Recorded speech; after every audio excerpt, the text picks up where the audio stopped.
O amanhecer trouxe um alívio temporário para Vale Sombrio, mas a paz era frágil, manchada pela revelação perturbadora. John Peterson, o fazendeiro que todos conheciam e respeitavam, era o monstro que havia ceifado tantas vidas.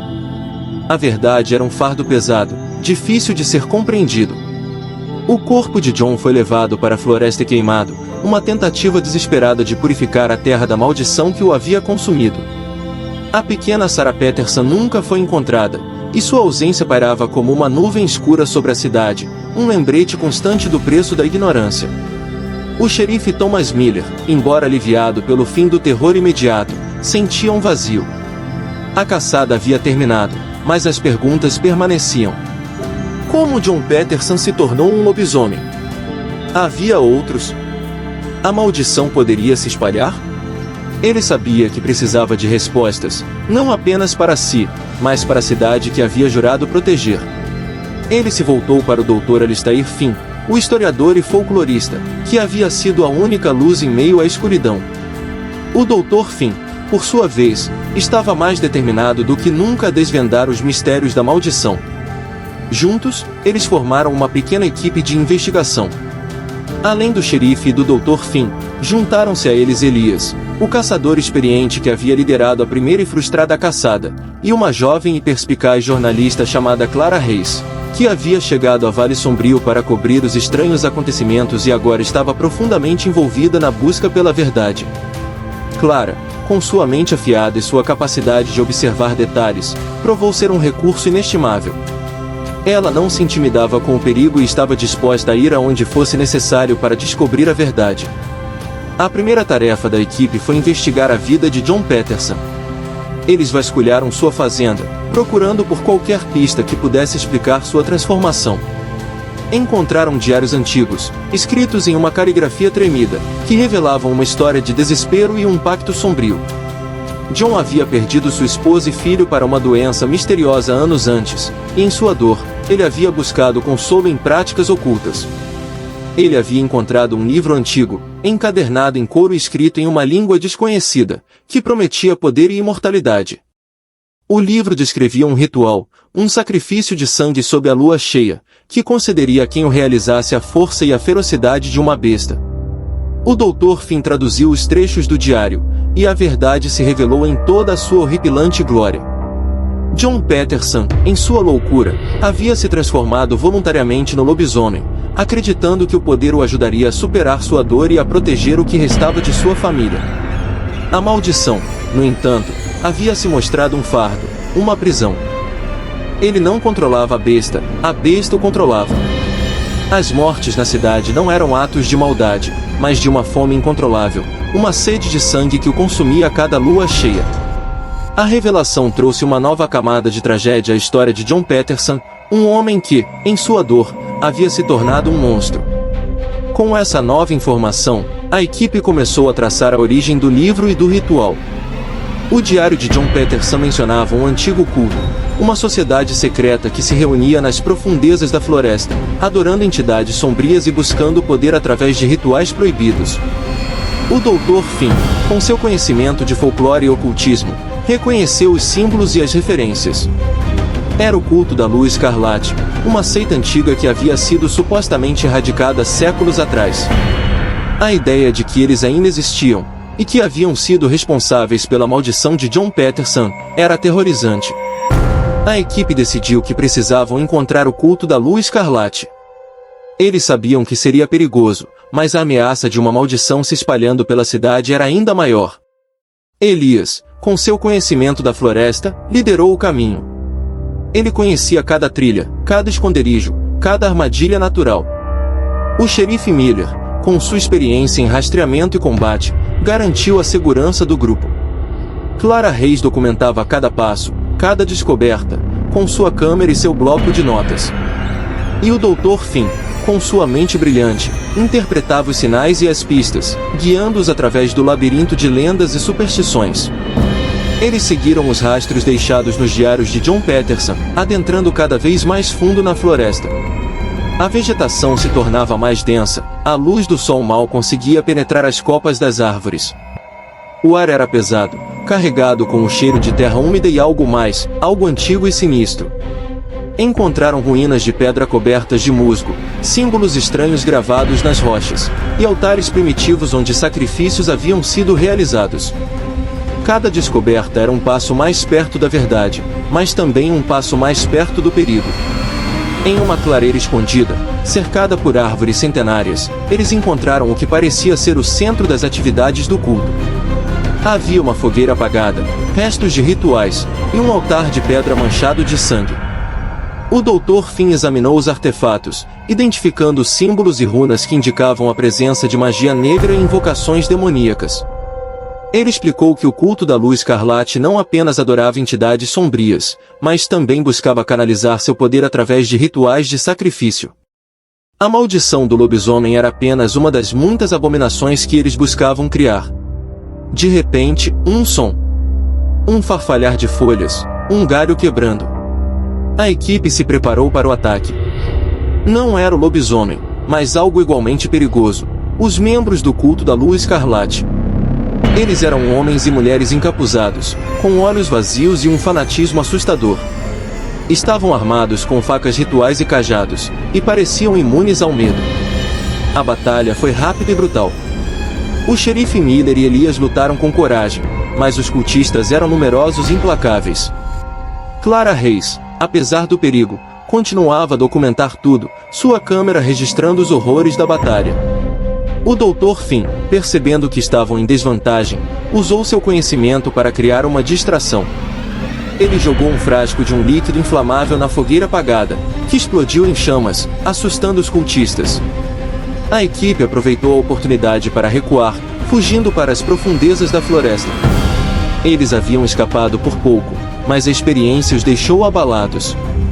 Eles haviam encontrado o culto, mas também haviam descoberto a extensão de seu poder e sua devoção à escuridão.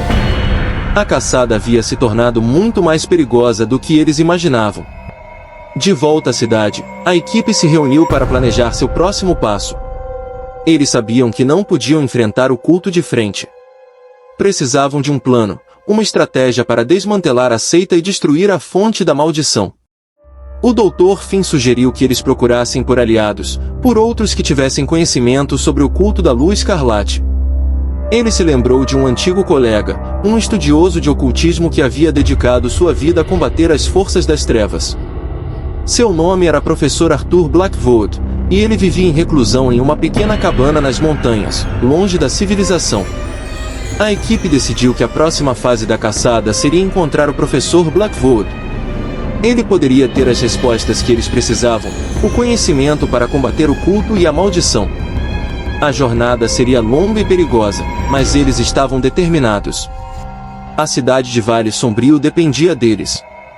A ameaça do lobisomem havia sido contida, mas a raiz do mal ainda existia, e eles não descansariam até que fosse erradicada. A caçada havia começado, e o destino de Vale Sombrio estava em suas mãos.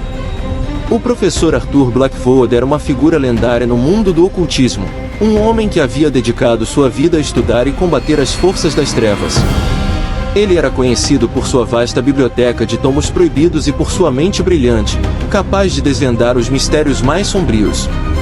A equipe de Vale Sombrio sabia que encontrá-lo seria um desafio, mas era a única esperança que tinham. Eles se prepararam para a jornada, reunindo suprimentos e armas, e partindo para as montanhas. A viagem foi árdua. As montanhas eram traiçoeiras, com trilhas estreitas e desfiladeiros profundos. O clima era imprevisível, com nevascas repentinas e ventos cortantes. Mas a equipe estava determinada.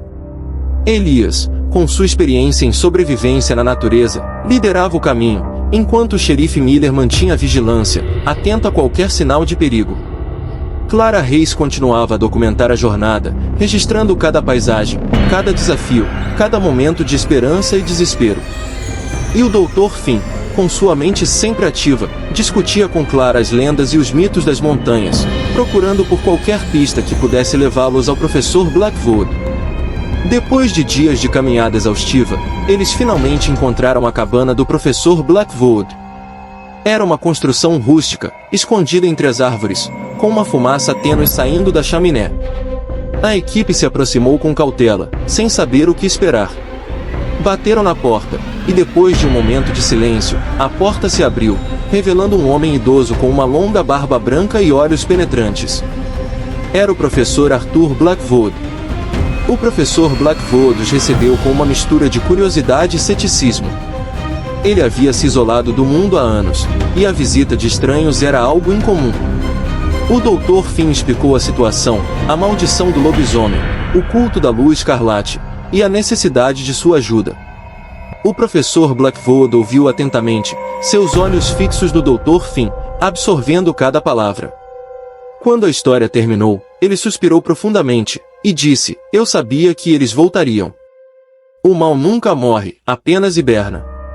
O professor Blackwood revelou que havia estudado o culto da lua escarlate por décadas. Ele havia descoberto que a seita não era apenas um grupo de fanáticos, mas uma organização antiga e poderosa, com raízes que se estendiam por séculos. Eles adoravam uma entidade antiga, um ser primordial de escuridão e caos, que eles chamavam de o sussurrante. O ritual do lobisomem era apenas uma das muitas formas que eles usavam para invocar o poder do sussurrante e espalhar o caos pelo mundo. Ele também revelou que o culto da lua escarlate tinha um esconderijo secreto, um templo subterrâneo escondido nas profundezas da floresta, onde eles realizavam seus rituais mais sombrios. Era lá que eles guardavam o Livro das Sombras, o tomo proibido que John Patterson havia encontrado, e que era a fonte de toda a maldição. O professor Blackwood havia tentado encontrar o templo por anos, mas nunca havia tido sucesso. Ele acreditava que o templo estava protegido por magia antiga, e que apenas aqueles que conheciam os segredos do culto poderiam encontrá-lo. Com essa nova informação, a equipe de Vale Sombrio sentiu uma nova onda de esperança. Eles tinham um objetivo, um plano. O professor Blackwood concordou em ajudá-los, mas alertou que a tarefa seria perigosa. O culto era poderoso, e seus membros eram fanáticos, dispostos a morrer por sua causa. Ele também revelou que o sussurrante estava se tornando mais forte, e que se o culto conseguisse invocá-lo completamente, o mundo estaria em perigo. A equipe passou os próximos dias na cabana do professor Blackwood, estudando os textos antigos e aprendendo sobre os segredos do ocultismo. O professor Blackwood os ensinou sobre os símbolos do culto, os rituais, as fraquezas do sussurrante. Ele os treinou em técnicas de combate contra criaturas sobrenaturais, e os equipou com artefatos antigos, amuletos e armas abençoadas que poderiam ser usadas contra o mau Elias e o xerife Miller, embora céticos a princípio. Logo se convenceram da sabedoria do professor Blackwood. Clara Reis, com sua mente aberta, absorvia cada informação, registrando tudo em seu bloco de notas. Com o conhecimento e as ferramentas necessárias, a equipe estava pronta para a próxima fase da caçada. Eles iriam encontrar o templo subterrâneo do culto da lua escarlate, destruir o Livro das Sombras, e acabar com a maldição de uma vez por todas. A jornada seria perigosa, mas eles estavam determinados. O destino de Vale Sombrio, e talvez do mundo, dependia deles. A caçada havia se tornado uma guerra, e eles estavam prontos para lutar. O professor Blackwood explicou que o templo não era apenas um local físico, mas um ponto de convergência de energias sombrias, um lugar onde o véu entre os mundos era mais tênue. Para encontrá-lo, eles precisariam de mais do que um mapa, precisariam de um guia espiritual, alguém que pudesse sentir a presença do mal. Ele sugeriu que Clara Reis, com sua sensibilidade e mente aberta, poderia ser a chave. Ela havia demonstrado uma capacidade incomum de se conectar com o inexplicável, e o professor Blackwood acreditava que ela poderia ser capaz de sentir a energia do templo. Clara, embora apreensiva, concordou em tentar. O professor Blackwood a guiou em um exercício de meditação, ajudando-a a focar sua mente e a abrir seus sentidos para as energias sutis da floresta. Ela sentiu uma corrente fria, uma sensação de peso e escuridão que a puxava para uma direção específica. Agora se inscreva no canal e deixe o gostei se não vou atrás de tu, cabra.